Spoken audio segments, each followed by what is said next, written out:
మన వారాహి సిల్వర్ జ్యువెలరీలో అద్భుతమైన ఆఫర్స్ పొందండి మరియు కారు గెలుచుకునే గొప్ప అవకాశం. తమిళనాడు బీజేపీ నేత అన్నామలైకి అధిష్టానం నుంచి పిలుపు వచ్చింది. ఢిల్లీకి హుటాహుటిన చేరుకున్నారు అన్నామలై. అయితే ప్రధాని మోదీతో భేటీ కానున్నారు అన్నామలై. అయితే మోదీ భేటీ తర్వాత అమిత్ షాను కలిసేటువంటి అవకాశం అయితే కనబడుతున్నాయి. తమిళనాడు పుదుచ్చేరి ఎన్నికలపైన ప్రధానంగా చర్చ జరిగేటువంటి పరిస్థితులు కనబడుతున్నాయి. బీజేపీ అధ్యక్ష పదవి నుంచి తప్పించాక అసంతృప్తిలో అన్నామలై ఉన్నట్లుగా తెలుస్తున్నాయి. ఇటీవలే పలువురు కేంద్ర మంత్రులు కూడా అన్నామలైతో సమావేశమయ్యారు. కూటమి అభ్యర్థులకు మద్దతుగా కూడా ప్రస్తుతం అన్నామలై ప్రచారాన్ని హోరెత్తిస్తున్నటువంటి పరిస్థితులు కనబడుతున్నాయి. అయితే డీఎంకే ఓటమి ఖాయం అంటూ కూడా అన్నామలై వ్యాఖ్యానిస్తున్నారు.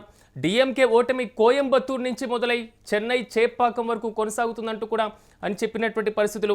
ఈ నేపథ్యంలో బీజేపీ అధిష్టానం అన్నామలైని ఒక్కసారిగా ఢిల్లీకి పిలవడం, ఆయన హుటాహుటిన హస్తినకు చేరుకోవడం వెనుక ప్రజలాంటి రాజకీయ వ్యూహాలు అవలంబించబోతున్నారు అన్న దానిపైన ఉత్కంఠ కొనసాగుతుంది. ఇక ఇదే అంశంపై మరింత సమాచారం మా ప్రతినిధి కిరణ్ అందిస్తారు. కిరణ్, చెప్పండి, అన్నామలై ఉన్నట్టుండి ఢిల్లీకి వెళ్లడం వెనుక వ్యూహం ఏంటి? తాజాగా మాత్రం వచ్చేటువంటి సర్వేలన్నీ కూడా డీఎంకే వైపు మొగ్గు చూపుతున్నటువంటి నేపథ్యంలో బీజేపీ అధిష్టానం ఏమైనా అలర్ట్ అయినా పూర్తి అప్డేట్స్ ఏంటి? సిరాజ్, తమిళనాడు బీజేపీ మాజీ అధ్యక్షుడు అన్నామలై గత కొంతకాలంగా అసంతృప్తిగా ఉన్నారు. బీజేపీ అధ్యక్ష పదవి తొలగించిన తర్వాత ఆయన దాదాపు రాజకీయాలకు దూరం అయ్యారు. కేవలం ఏదైతే తన తండ్రికి ఆరోగ్యం బాగలేదంటూ ప్రధానమంత్రి మోడీకి లేఖ రాశారు. మరోపక్క తనకు ఇన్ఛార్జ్ గా నియమించిన 6 నియోజకవర్గాల్లో కూడా ఆయన పర్యటించలేదు. కొంతకాలంగా అసంతృప్తిగా ఉన్నారు. ఆయన తమిళనాడులో తన వ్యక్తిగత కార్యక్రమాలకే పరిమితమయ్యారు. అయితే ఇటీవల కాలంలో పలువురు కేంద్ర మంత్రులు అన్నామలైతో చర్చించారు. కేవలం అన్నా డిఎంకేతో బీజేపీ పొత్తు పెట్టుకోవడానికి అన్నామలైని బీజేపీ అధ్యక్ష పదవి నుంచి తొలగించింది అనే ఒక ప్రధాన ఆరోపణ తమిళనాడు రాష్ట్ర ప్రజల్లో ఉంది. ఎందుకంటే ఇక్కడ అన్నాడీఎంకే బీజేపీతో పొత్తు పెట్టుకోవడానికి నేరుగా ఏదైతే బీజేపీ అధ్యక్ష పదవి కూడా ఏదైతే అన్నాడీఎంకే నుంచి బీజేపీలో చేరిన నయనార్ నాగేంద్రకి ఇవ్వాలంటూ నేరుగా పళనిస్వామి ఈ ప్రధానమంత్రి మోడీని కోరడం, వెనువెంటనే అన్నామలైని పదవి నుంచి తప్పించడం, ఆ నయనార్ నాగేంద్రకి బాధ్యతలు కూడా జరిగితే ఇక్కడ కొంతకాలంగా ఏదైతే తమిళనాడు ఎన్నికల ముందు కూడా ఒంటరి పోరాటం చేయాలి, ఎన్నికలకు ఒంటరిగా వెళ్లాలంటూ పదే అధిష్టానాన్ని కోరినప్పటికీ బీజేపీ ప్లాన్ బి వ్యూహంలో భాగంగా అన్నాడీఎంకేతో మరోసారి జతగట్టింది. ఆ పొత్తులో భాగంగా 27 అసెంబ్లీ టికెట్లు కేటాయించింది. మరొక అన్నామలై కోరిన ఏదైతే కోయంబత్తూరు సౌత్ సీటు అన్నామలైకి కేటాయించలేదు. అయితే అన్నామలై కూడా తాను ఎన్నికల్లో పోటీ చేయడం లేదంటూ ప్రధానమంత్రి మోడీకి లాగింది. ఈ మొత్తం వ్యవహారాల పైన నేడైతే బీజేపీ అధిష్టానం నేరుగా అన్నామలైని ఢిల్లీకి ఆహ్వానించింది. గత రాత్రి ఆయన హుటాహుటిన ఢిల్లీకి చేరుకున్నారు. నేడు ప్రధానమంత్రి మోడీ తర్వాత అమిత్ షాతో భేటీకి అన్నారు. తమిళనాడుతో పాటు పుదుచ్చేరి అసెంబ్లీ ఎన్నికలపైన కూడా సుదీర్ఘ చర్చ జరిగే అవకాశం ఉంది. అయితే కొంత అలకవిడిన ఏదైతే కేంద్ర మంత్రులు జోక్యం చేసుకోవడం, కొంతమంది బీజేపీ అధిష్టాన పెద్దలు జోక్యం చేసుకోవడంతో కొంత అలకవిడిన అన్నామలై అటు పుదుచ్చేరి ఇటు తమిళనాడు అసెంబ్లీ ఎన్నికల్లో ఎన్డీఏ కూటమి అభ్యర్థులకు ప్రచారం నిర్వహిస్తున్నారు. ఆ ప్రచార కార్యక్రమాల్లో పాల్గొంటున్నారు.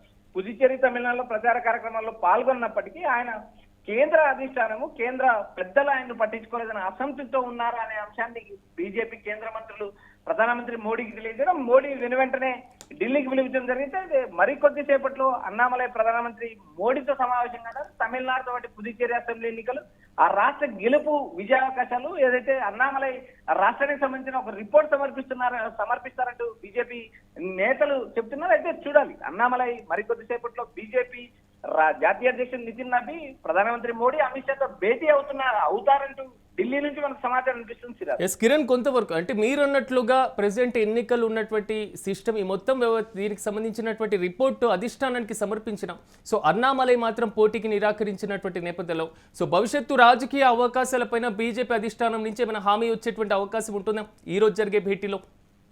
సిరాజ్, ఇప్పటికే బీజేపీ మాజీ అధ్యక్షుడైన అన్నామలైని ఏదైతే అటు జాతీయ బీజేపీ కార్యవర్గంలోకి తీసుకుంటారనే ఒక ప్రచారం నడుస్తుంది. మరోపక్క ఏదైతే ఆంధ్రప్రదేశ్ లో రాబోయే రాజ్యసభ సీట్లు దాదాపు 4 రాజ్యసభ సీట్లు ఖాళీ అవుతాయి. ఈ 4 రాజ్యసభలో ఒక సీటు అన్నామలైకి కేటాయిస్తారంటే ఒక ప్రచారం నడుస్తుంది. అయితే వీటి అన్నిటిపైన క్లారిటీ రావాల్సింది. ప్రస్తుతం ఏదైతే మోడీ పిలుపుతో అన్నామలై ఢిల్లీకి చేరుకున్నారు. ఢిల్లీలో కొంతమంది కీలక నేతలతో సమావేశమయ్యే అవకాశాలు ఉన్నాయి. ఈ సమావేశంలో అన్నామలైకి భవిష్యత్తు రాజకీయాల పైన కూడా ఒక క్లారిటీ వచ్చే అవకాశం ఉంది. ఏదైతే తన ఐఏఎస్ పదవికి రాజీనామా చేసి మోడీ అడుగుజాడల్లో నడుస్తూ మోడీనే తనకు మార్గదర్శి అంటూ రాజకీయాల్లోకి వచ్చిన అన్నామలై అనతి కాలంలోనే తమిళనాడు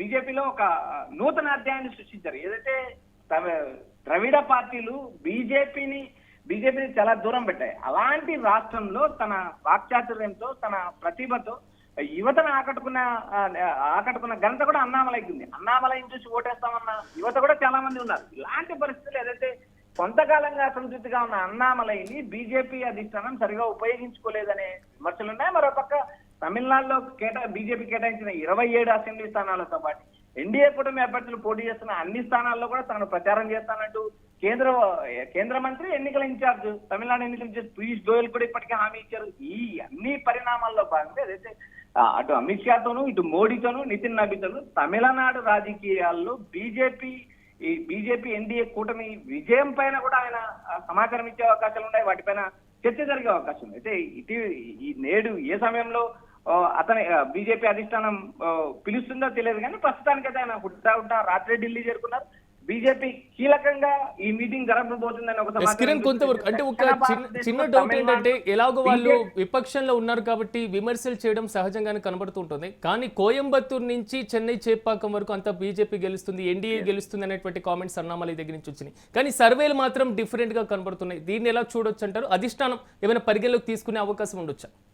ఇక్కడ రాజకీయాల్లో ఇది జరుగుతుంది ఇది జరగలేదని చెప్పడానికి ప్రామాణికం ఉండదు. గెలుపు ఓటములు రాజకీయాల్లో అత్యంత సహజమైనప్పటికీ కూడా ఏదైతే ఎన్డీఏ కూటమి గెలుస్తుంది అంటూ ఇప్పటికే అన్నామలై ప్రకటించారు. ఆ అన్నామలై చెప్పినట్టు చెన్నై నుంచి మొదలు పెడితే ఈ చివరి వరకు కూడా బీజేపీ ఎన్డీఏ కూటమి గెలుస్తుందంటూ ఆయన చేసిన వ్యాఖ్యలు కూడా చెన్నై చేపాక్ వరకు కూడా గెలుస్తుందంటే ఆయన చేసిన వ్యాఖ్యలు కూడా అవేవి కొత్తగా పరిగణలోకి తీసుకెళ్లాల్సిన అంశాలు కాదు. ఎందుకంటే ఏ రాజకీయ పార్టీ అయినా మేము అన్ని సీట్లు గెలుస్తామని చెప్పడం అత్యంత సహజం. డిఎంకే కావచ్చు, అన్నా డిఎంకే కావచ్చు, లేక మరికొన్ని ప్రాంతీయ పార్టీలు కావచ్చు. గెలుపు ఓటముల రాజకీయాలు అత్యంత సహజం. అయితే ఇక్కడ గత డిఎంకే ప్రభుత్వం మీద అసంతృప్తి ఉంది. డిఎంకే మంత్రుల మంత్రులపైన అవినీతి ఆరోపణలు, క్షేత్రస్థాయిలో ప్రభుత్వ వ్యతిరేకత ఉంది అనే అంశాలపైన ఆధారం చేసుకుని మాత్రమే అన్నామలై అక్కడ చెన్నై నుంచి మొదలు పెడితే ఇక్కడి వరకు గెలుస్తామంటూ, కోయంబత్తూరు నుంచి మొదలు పెడితే చెన్నై వరకు గెలుస్తామంటే ఆయన చేసిన వ్యాఖ్యలు అత్యంత సాధారణమైన వ్యాఖ్యలు. అయితే